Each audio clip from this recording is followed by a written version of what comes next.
यहाँ India versus Bharat में Hindi versus English medium भी है और इसके पीछे बहुत बड़ा गैप है जो हम कह सकते हैं। एक ओवर न्यूट्रिशन से परेशान है और एक मॉल न्यूट्रिशन से परेशान है।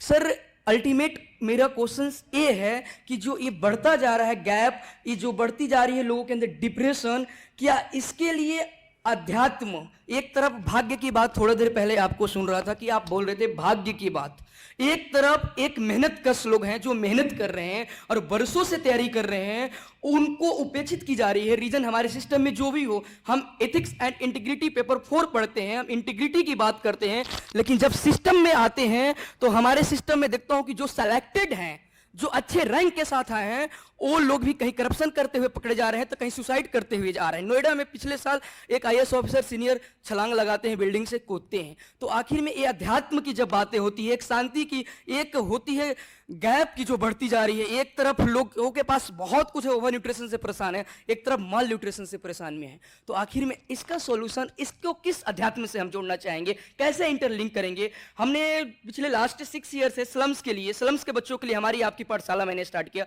वहां जब मैं जाता हूं, जब अपने ही जो प्रिपरेशन यूपीएससी के बंदे कर रहे हैं, मैं देखता हूं हिंदी मीडियम वाले बड़ा इमोशनल होते हैं, वो आते हैं, साथ देते हैं। वही इंग्लिश मीडियम वाले जिनकी अच्छी सोशलाइजेशन, अच्छी खासी उनके अंदर उनकी फैमिली बैकग्राउंड अच्छे होते हैं, अच्छे उनको सब कुछ, वहां वो जाना नहीं चाहते हैं और उन बच्चों को देखते भी 1-2 दिन तो वो कहते हैं उसकी नाक बह रही है तो उसके कपड़े सही नहीं है, मैं वहां नहीं जा सकता, तुम हॉल में इसकी क्लास को कराओ। तो सर कहीं ना कहीं ये ग्लोबलाइजेशन का जो इंपैक्ट है, जो हम देख रहे हैं, कहीं ना कहीं बढ़ती जो गैप जा रही है, तो कहीं ना कहीं हमारे न्यूट्रिशन पर ये कहीं ना कहीं क्वेश्चन मार्क्स लगा रहा है। तो जहां आपकी बातें को सुना, सर लोग इन लोगों की बातों को सुना और मैं पिछले कुछ समय से आपको ही मैं सुन रहा हूं। सर यही मेरा सवाल है। हिंदी मीडियम वाला हिंदी मीडियम में इसलिए गया क्योंकि परिस्थितियां ऐसी थीं। इंग्लिश मीडियम वाला इंग्लिश मीडियम में इसलिए गया क्योंकि परिस्थितियां ऐसी थीं। न एक दूसरे से बेहतर है, न एक दूसरे से कमज़ोर है। ठीक है, जो जिस हालत में रहेगा वो उसी हालत में परेशान रहेगा अगर उसने समझे बिना कदम उठा दिया है। किसी को आत्महत्या इसलिए करनी पड़ेगी कि वो जिस काम में निकला था उसको सफलता नहीं मिली, और कोई जीवन भर डिप्रेशन में इसलिए रहेगा क्योंकि जो काम वो करना चाहता था उसमें वो सफल हो गया। तो इसमें बात न इंडिया की है न भारत की है, बात आदमी के भीतर बैठे मूल अज्ञान की है। जब इंसान जानता ही नहीं कि वो कौन है और उसे क्या करना चाहिए तो दुख भोगेगा, और कहीं भी कोई भी दुख भोग रहा हो उसकी वजह उसके भीतर का अज्ञान ही होती है। बाहर की स्थितियां बहुत प्रतिकूल हो सकती हैं, पीड़ादायक हो सकती हैं, लेकिन भीतर के दुख के जिम्मेदार तो हम खुद ही होते हैं। इसीलिए आप सामाजिक तल पर कितनी भी नारेबाजी कर लें, कितनी भी क्रांतियां कर लेना चाहें, उससे कोई मूलभूत परिवर्तन आता नहीं है।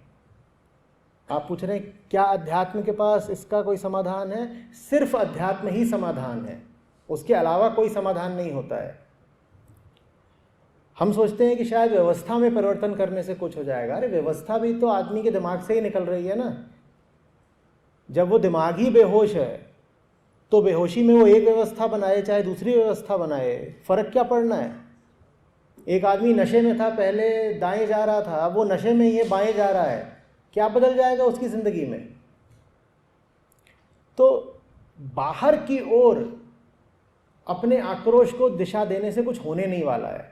उससे बस इतना होता है कि हमारे अहंकार को तृप्ति मिल जाती है कि हम तो शोषित हैं, हमारे साथ बुरा हुआ है, हम आदमी अच्छे हैं पर दुनिया ने हमारे साथ बुरा कर दिया। उससे बस अपने अहंकार को एक प्रकार का चैन मिल जाता है। मूल कारण है कि हम समझते ही नहीं कि हम कौन हैं, जीवन क्या है। आपने कहा अध्यात्म शांति की बात करता है, अध्यात्म शांति की बात बिल्कुल नहीं करता। अध्यात्म सच्चाई की बात करता है। क्या हम सच्चाई जानते भी हैं? और सच्चाई पहली हमारे भीतर से शुरू होती है। आप जब कह रहे हैं कि आपको कोई विचार है, कोई भावना है, आपको क्रोध है, आपको पता भी है वो क्रोध कहाँ से उठ रहा है? आपको पता है आपके विचार कहाँ से आते हैं, या बस विचार आ जाते हैं? आपको किसी चीज़ की कामना आ जाती है, कोई चाहत, क्या आपने चाहा था कि वो चाहत आपको आए?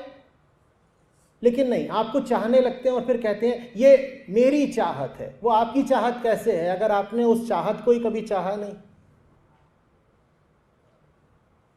क्रोध आ गया, आपने क्रोध को बुलावा देकर कहा था आओ, आमंत्रण पत्र भेजा था? नहीं, तो आपका क्रोध कैसे हो गया वो? पर हम क्रोधित खूब हो जाते हैं, और ख़ास तौर पर युवाओं में ये बात बड़ी फैशनेबल मानी जाती है, क्रोध दिखाना, आक्रोश व्यक्त करना, नारेबाजी, डिसेंट।